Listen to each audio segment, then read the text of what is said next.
I had heard a few of the locals in Collinswood talk about that place, how pretty it was, full of exotic animals and blooming flowers. I'm not much of a flower guy, but always figured maybe someday I would take a tour to see what all the fuss was about.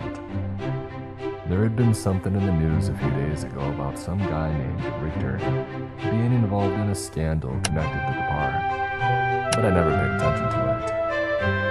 At any rate, this road looked like it should be well maintained, and it would only take long to get. Any luck, I would be back in my camper, squeaky clean, and eating hot ravioli in no time. I followed the directions my phone reliably spat out, winding up and down steep inclines through narrow, overgrown mining roads and past farmhouse after dilapidated farmhouse.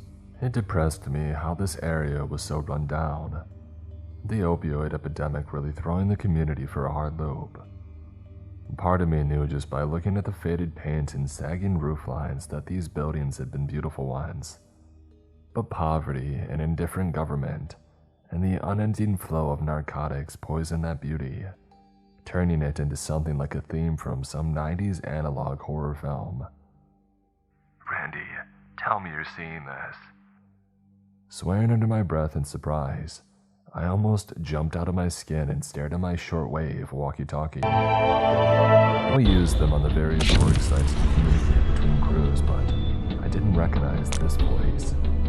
It was a young man and he sounded scared. Yeah, I see him. An older man's voice came through low and rough, like he was whispering into his mic.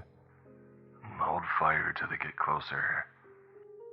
My curiosity spiked and I slowed, still driving down the bumpy old coal road in the dark. Most people don't know, but even rudimentary shortwave radios sometimes experience a phenomenon called a skip, where the right atmospheric conditions relay radio traffic from somewhere else.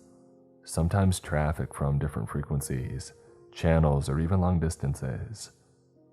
I had heard messages from as far away as California before, so it didn't surprise me that I could still get radio signals like this.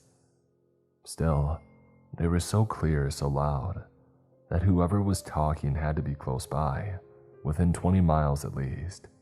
My God. A woman's voice came through, shocked and tense, as if she were watching a building full of children collapse. There's so many, Randy. What do we... Stay calm, the older man barked back, and I got the feeling that he had some background in police or military, with the way that he seemed to take command of the situation. Just stay put and conserve your ammo. We'll be fine. Head cocked in confusion, I almost didn't look up in time, and slammed my boot down on the brake pedal. Mud sloshed under the knobby tread of my truck tires, and brown fur blurred past my headlights. Stunned, I watched in wide-eyed fascination as no less than 50 white-tailed deer bounded across the decrepit road at full speed, not even paying attention to my rumbling truck. Birds darted overhead, and not just owls and crows, but all manner of daytime birds as well. Pigeons, sparrows, songbirds, and even bats.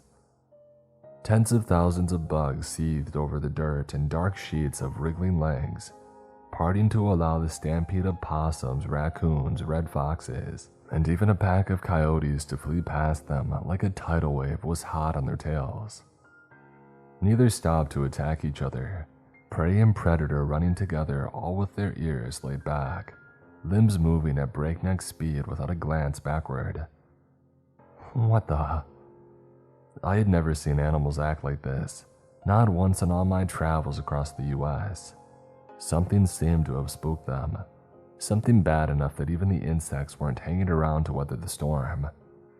Now, milliseconds after the old man's voice echoed through the radio, a bright flash lit up the horizon to my left, and a huge fiery orange ball rose from behind the hills bordering the road.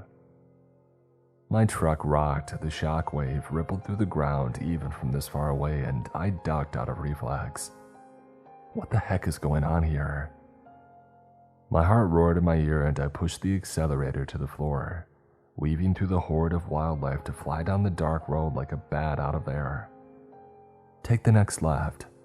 The map app on my phone chirped in its neutral, pleasant voice, and I drifted around the turn without even slowing down. Spare sockets for my tool set, rolling over the floorboard around my feet. Gravel